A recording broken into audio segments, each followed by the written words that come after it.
Chris Villot is joining me here today on Primetime Local News, a very special guest, talking about an independent film being shot in this area. Chris, thank you so much for joining me. Well, thank you. Well, let's talk about this project. Tell me how it all got started, first of all. This got all started when I was working at a job in Vermilion, and I thought, man, this is a really tough job. I thought there's struggles, there's ups and downs, and I thought where I am in this job, I'm replacing someone because they're having a baby soon. They're going on maternity leave, and I thought that's an interesting concept. Someone coming in to replace someone that's on going on maternity leave, and he's supposed to fill in. But it turns out that person's shoes were harder to fill than he thought. And so that encapsulated this whole project. But the icing on the cake was, what was the reason why it was so hard? Because any job is, if you work hard enough and you find out how to do it, should be relatively easy, but it's not easy when you're dealing with mental health. And so Conrad, the main character, has mental health issues.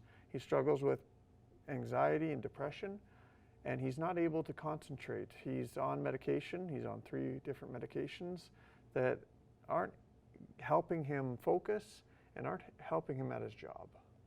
Now, the film itself is called The Replacement. Yes. And let's talk about funding for something like this. Is this something where you have to apply for grants, or has it come easily for you? Grants are very hard, and they're hard because you have to have a lot of things in order. You have to have a company name, you have to have a code, and all these other fun stuff that allows you to be a production that's actually growing.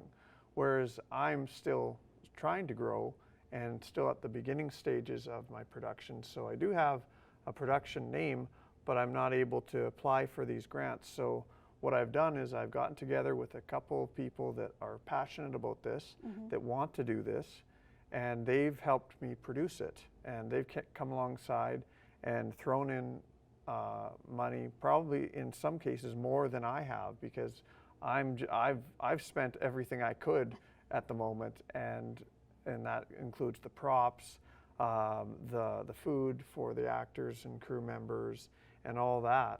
And once I ran out, someone was there to help me and continue on, because they wanted this to succeed just as much as I did. Well, let's talk about the cast and crew. And you are filming around Lloydminster and Vermilion. Yes. So where did you scope the cast and crew from? I really struggled to find actors, but I was able to get in touch with someone from that used to work in theater, and they brought me in touch with a few other theater members, and they had worked on the Clue play that was just here in Lloydminster not too long ago. And right after that, they had this to do. It was great because they kept working, doing what they love, and I was able to find people to help with my project. So what do you need at this point now? Do you still need people to help you out, or are you pretty much on par to get this wrapped in the next couple of weeks? I'm really close to being done. I've struggled to find child actors, but I've just managed to find some that are going to be perfect for the role.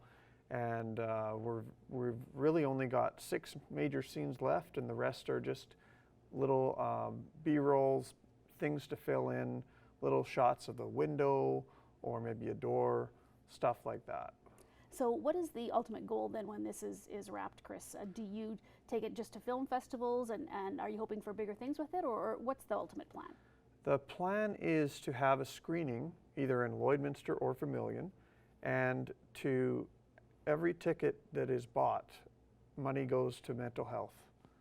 And it's kind of like a fundraiser in that way, where we don't keep the money for ourselves. I mean, I'd love to pay the actors, I'd love to pay the cameraman, but I still feel like it should be going to something of a noble cause, and that's why I want it to go to mental health. So has this been more of a passion project for you?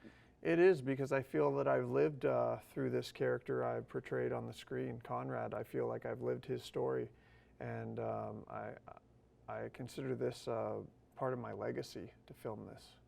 So if anybody is looking to kind of keep up with what you're doing and find out release dates and that sort of thing, do you have any social media or anything set up at this point? Yes, we have the replacement, the movie, on the Facebook page. You can find that.